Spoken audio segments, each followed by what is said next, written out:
You've probably heard a lot of people say that they can multitask. And I was never really a big believer of that. And that belief of mine has really settled in since something I was doing last week when I was running, and at the same time I was listening to an episode of the Andrew Huberman podcast when he was talking about science, and with the good information that is coming into my ears while I'm running, I can't actually, I noticed because of how slow I was running that I can't actually consume information of such a level that is, and run at a certain speed as until I run at a certain speed, but just both of them at the same time don't actually work. I don't want to do that again. And multitasking in general is that it could be a good idea if you're doing small tasks and things that don't take that much effort, but when you actually think about it, that the one skill that helped with this, that can help, that I found for this, is discipline. And when you have discipline, it's the discipline of intentionally putting things out of your life, of intentionally not doing a certain thing so that you can emphasize on one thing. Because the goal for most people is to be a high achiever, or achieve at a high level in whatever you want to do. And when it simply can't happen with something that takes such a capacity of your brain, then it's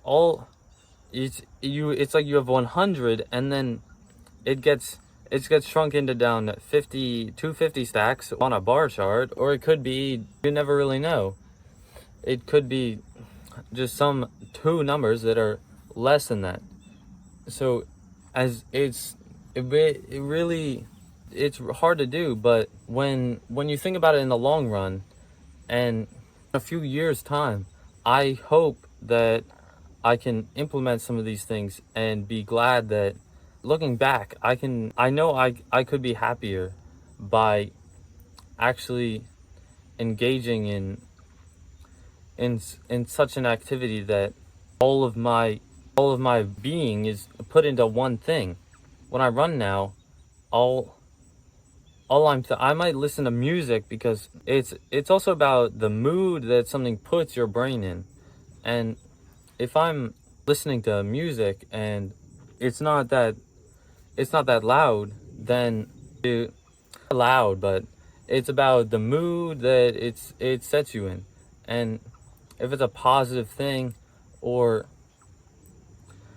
it's I'm not a big fan of that in general, because then it's kind of natural motivation.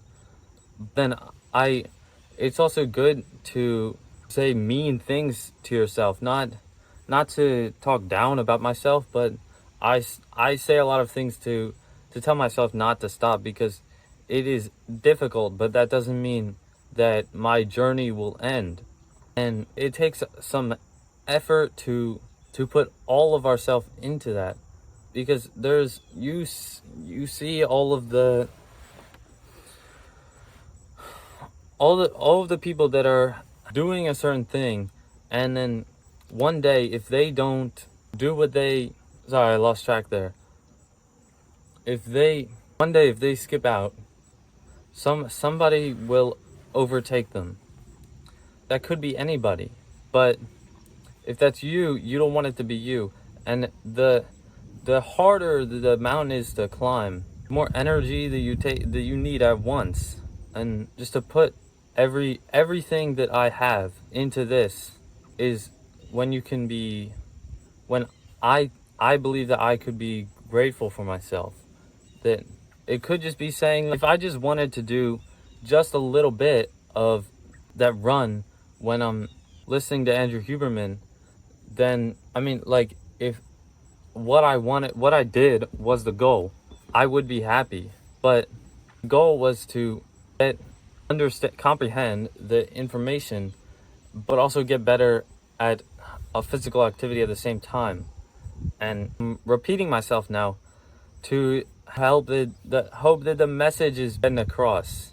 That it could be a lot of it is simple to just throw something out the window, and quite literally, because you might be pretend that that's a good analogy, I guess, because it's like if I'm upstairs on a high story building and then I throw it out of the window, I need to stay in my room and pretend that happened, because then it's out of my life, and I only keep the things in my room that I want to be there. So I hope some of this helps, and hit the subscribe button if you're still watching, because a lot of people probably aren't subscribed that are watching this.